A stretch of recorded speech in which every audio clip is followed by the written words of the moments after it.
마라도에는 숨을 곳이 없습니다. 사방에서 불어오는 날 것 그대로의 바닷바람이 온몸을 휘감고 절벽 아래에서는 태평양의 거친 파도가 하얀 포마를 일으키며 끊임없이 부서집니다.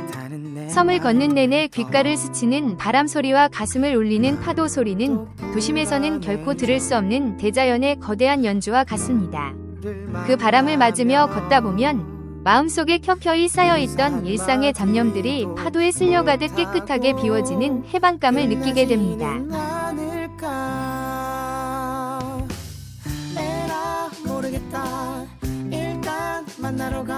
마라도에서 가파도로 향하는 그 끝없는 수평선과 짙푸른 제주 바다의 스펙트럼은 화면을 압도합니다. 수심에 따라 에메랄드빛에서 짙은 청색, 그리고 태평양의 먹색으로 변해가는 바다의 그라데이션. 그리고 그 위를 미끄러지듯 날아가며 두 섬을 하나의 선으로 연결하는 드론의 궤적은 보이지 않는 영토의 끈을 잇는 듯한 묘한 카타르시스를 느끼게 했습니다. 마라도와 가파도 해역은 한순간도 바람이 쉬지 않는 곳입니다. 조종기를 쥔 손끝에 전해지는 팽팽한 긴장감 속에서 바람을 버텨내며 중심을 잡는 기체의 진동을 느껴졌습니다. 그 거친 바람을 뚫고 얻어낸 흔들림 없는 4K 영상 속 풍경은 박제된 풍경화가 아니라 살아 움직이는 대자연의 위대한 다큐멘터리 그 자체였습니다. 거센 바람마저도 뷰파인더 속에서는 한없이 평화롭고 웅장한 예술로 승화되는 순간이었습니다. 오랜 시간 마음속으로만 그리던 촬영을 실현하고 결과물을 확인하는 순간 그 어떤 비행보다 벅찬 성취감이 몰려왔습니다. 넓은 바다와 바람을 품고 돌아온 영상이 멋진 기록으로 남아서 저의 버킷리스트 하나가 완성되었습니다.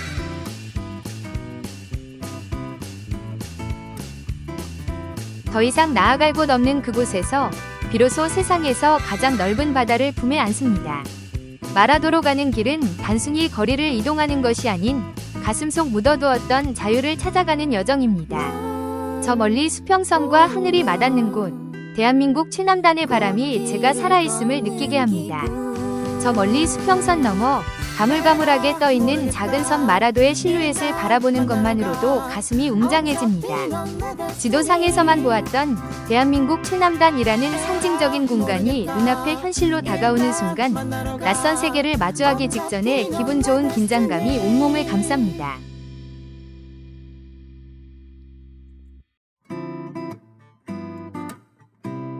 선착장에서 마을 중심부로 들어서는 길목에 짜장면 집들이 옹기종기 모여 있습니다. 제주 바다에서 갓 잡은 토시나 소라, 오징어 등 신선한 해산물이 듬뿍 올라간 마라도식 해물 짜장면과 짬뽕은 바닷바람을 맞으며 걸어온 여행자들의 출출함을 달래주는 최고의 별미입니다.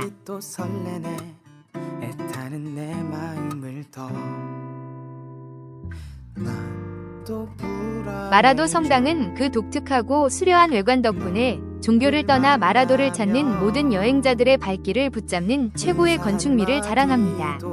바다의 숨결을 닮은 전복 모양 성당은 외관은 마라도 해녀들의 삶과 가장 밀접한 전복 껍데기 모양을 형상화하여 완만한 곡선미를 뽐냅니다.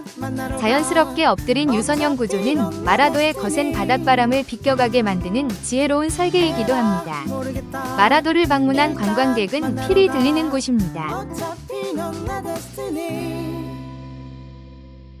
조선시대까지만 해도 마라도는 사람이 살지 않는 무인도이자 함부로 들어갈 수 없는 금기의 섬이었습니다. 당시 제주의 주민들은 모슬포 앞바다에서 물질을 하거나 땔감을 구하러 마라도에 잠시 들르곤 했습니다. 1915년 마라도의 가장 높은 곳에 마라도 등대가 처음으로 불을 밝혔습니다. 이 등대는 동중국해와 제주 앞바다를 오가는 수많은 선박의 안전을 책임지는 생명의 빗줄기였습니다. 그러나 일제강점기 시절 태평양 전쟁의 막바지에 이르자 일제는 제주도를 군사기지화하면서 마라도 역시 비껴가지 못했습니다. 일본군은 미군의 진격을 막고 연안을 감시하기 위해 마라도 곳곳에 군사시설과 진지를 구축했으며 주민들을 강제 동원하는 등 아픈 순환의 역사를 남겼습니다. 태평양 전쟁 말기 1940년대 초반 미군의 진격을 막고 연안을 감시하기 위해 일제는 제주도 전체를 거대한 군사요새로 만드는 결 7호 작전을 전개했습니다. 이 과정에서 마라도 역시 전략적 요충지로 지정되어 철저히 수탈당했습니다. 일제는 마라도의 해안 절벽과 웅장한 기암괴석 곳곳을 뚫어 군사 진지 동굴을 만들고 포대를 구축했습니다. 이 거친 암벽을 깎아내는 혹독한 노동에 마라도 주민들과 제주 본섬 대정읍 모슬포 일대의 주민들이 강제로 동원되었습니다. 군사시설을 짓고 군대를 주둔시키기 위해 개척민들이 힘들게 일구어 놓았던 농경지와 토지를 강제로 증발하였으며 일부 주민들의 가옥 역시 군인들의 숙소나 작전 지휘소로 빼앗겼습니다. 마라도는 사방이 황금어장으로 미역, 전복, 소라 등 최고급 해산물이 풍부한 곳이었습니다. 일제는 이 풍요로운 바다마저도 전쟁 물자 조달을 위한 수탈의 대상으로 삼았습니다. 일제는 관제 어업조합을 앞세워 마라도 해녀들이 목숨을 걸고 물질을 해채취한 해산물을 헐값에 강제 공출해 갔습니다. 특히 말기에는 전쟁 식량 및 군수 자원 마련이라는 명목으로 주민들의 식량까지 통제하여 풍요로운 바다를 곁에 두고도 주민들은 극심한 기아에 시달려야 했습니다. 1915년 건립되어 동중국해를 오가는 선박들의 생명선 역할을 하던 마라도 등대는 일제강점기 말기 순수한 항로 표지의 기능을 잃고 일제의 군사 감시탑으로 전락했습니다.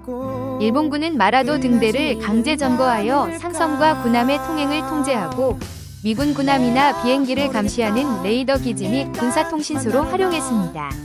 이 때문에 마라도 등대는 미군의 주요 표적이 되기도 했습니다. 제주 본섬의 고산 수월봉이나 서귀포 산매봉 등지와 마찬가지로 마라도의 깎아지른 듯한 절벽 아래에도 일제의 해군 자살특공대 보트인 신료를 숨겨두기 위한 갱도 진지들이 구축되었습니다.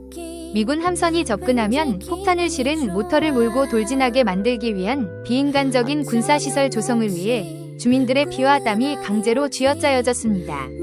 하늘에서 드론으로 마라도를 내려다볼 때 마주하게 되는 아름답고 평화로운 해안 절벽과 동굴들 중 일부는 사실 일제강점기 말기 우리 조상들이 도끼와 정을 들고 거친 바닷바람을 맞으며 피눈물을 흘리며 파내야 했던 아픈 수탈의 흉터이기도 합니다. 국토의 끝이라는 상징성 뒤에는 이처럼 외로운 섬이 온몸으로 버텨내야 했던 묵직한 역사의 무게가 숨어 있습니다.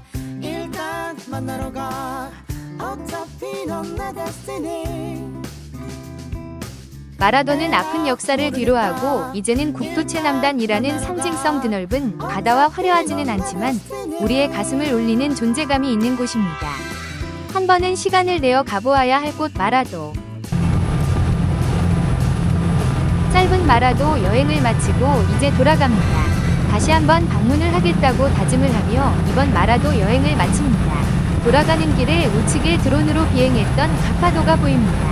청보리 축제 때 방문을 할 예정입니다.